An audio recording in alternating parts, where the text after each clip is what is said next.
నమస్తే డాక్టర్ పద్మ గారు. ఇప్పుడు చూడబోతే నీటికున్న క్రెడిబిలిటీ కాస్త తాకెత్తుకుపోయిన పరిస్థితి కనిపిస్తుంది.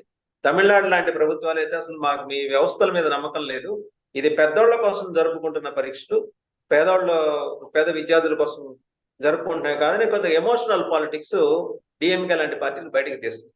సో అంతిమంగా ఏంటంటే ఉరువురి మంగళం మీద పడ్డట్టు, లేకపోతే పిచ్చి మీద బ్రహ్మాస్త్రం అటొచ్చి ఇటొచ్చి ఈ నీట్ ఆస్పిరెంట్స్ వాళ్ళ విద్యా సంవత్సరాల మీద, వాళ్ళ ఆశల మీద పెద్ద పెద్ద తాటికాయలు వచ్చి పడుతున్నాయి.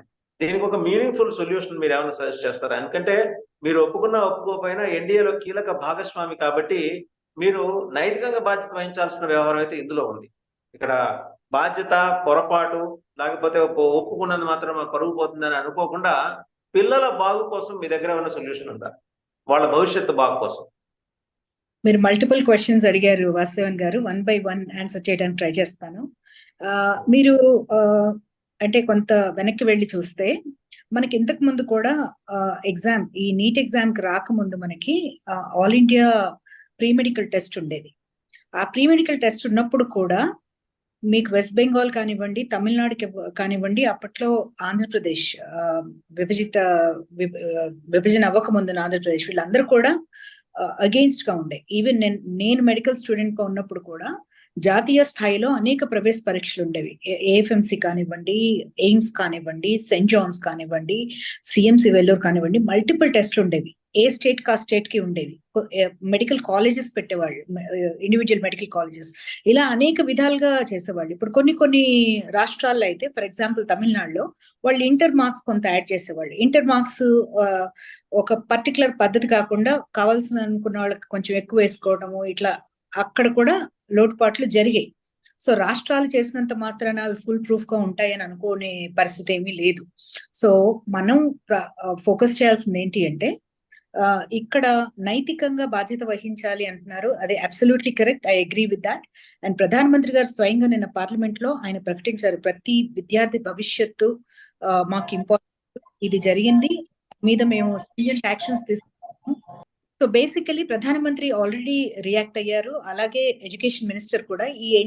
ఈ నేషనల్ టెస్టింగ్ ఏజెన్సీ అనేది it's actually an independent agency, of course under the higher medical education department కింద ఉన్న ఒక సంస్థ. రెప్యూటెడ్ పీపుల్ ఉన్నారు దాంట్లో. అయితే మనం గుర్తుపెట్టుకోవాల్సింది ఏంటంటే అండి, భారతదేశం లాంటి ఒక విశాలమైన దేశంలో ఇన్ని, అంటే చాలా పెద్ద దేశం మనది, మల్టిపుల్ సెంటర్స్ ఉన్నాయి మనకి. ఇన్ని సెంటర్స్ లో కొన్ని చోట్ల పొరపాట్లు జరిగి ఉండొచ్చు, గతంలోనూ జరిగాయి, ఇప్పుడు జరుగుతాయి, ఫ్యూచర్ లో కూడా జరుగుతాయని నేను అనుకుంటున్నాను. కానీ మనం చేయవలసింది ఏంటంటే ఫుల్ ప్రూఫ్ గా ఒక సిస్టమ్ ఆపరేటెడ్ ప్రాసెస్. అన్ఫార్చునేట్లీ నేను తీసుకోకూడదు ఎగ్జాంపుల్, చైనాలో చాలా బాగా చేస్తారు ఇలాంటివి. చైనాలో దాదాపు 180 కోట్ల మంది రాస్తారు, 180 లక్షల మంది రాస్తారు ఎగ్జామ్, ఈ ప్రీ మెడికల్ టెస్ట్ అనేది. బట్ ఎక్కడ కూడా ఎలాంటి ఇది లేకుండా, ఎప్పుడు లీకేజెస్ లేకుండా వస్తాయి. ఒకసారి అలాంటి సిస్టమ్స్ ని స్టడీ చేయడం కూడా మనకి ఇంపార్టెంటే. ఒకటి ఏంటంటే, మేము బుకాయించట్లేదు, మేము మా బాధ్యతల నుంచి తప్పుకోవటం లేదు, తప్పు జరగలేదని అనుకోవట్లేదు. ఎందుకంటే మీకు ప్రవేశ పరీక్ష లీక్ అయ్యిందేమో అనే అనుమానాలు వ్యక్తమైనప్పుడు ఎస్ అవ్వలేదు అనుకోవటం వేరు.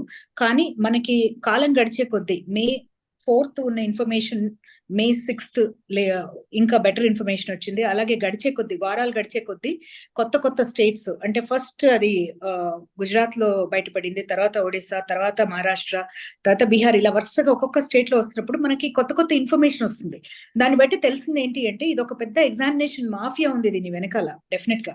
అండ్ ఇది ఏదో కొంతమంది ఒక 4-5 స్టూడెంట్స్ కలిసి చేసింది కాదు, ఒక 4-5 ఒక సెంటర్ లో చేసింది కాదు. It could be much more beyond that. So time పడుతుంది, ఇది ఇన్వెస్టిగేట్ చేయడానికి టైం పడుతుంది.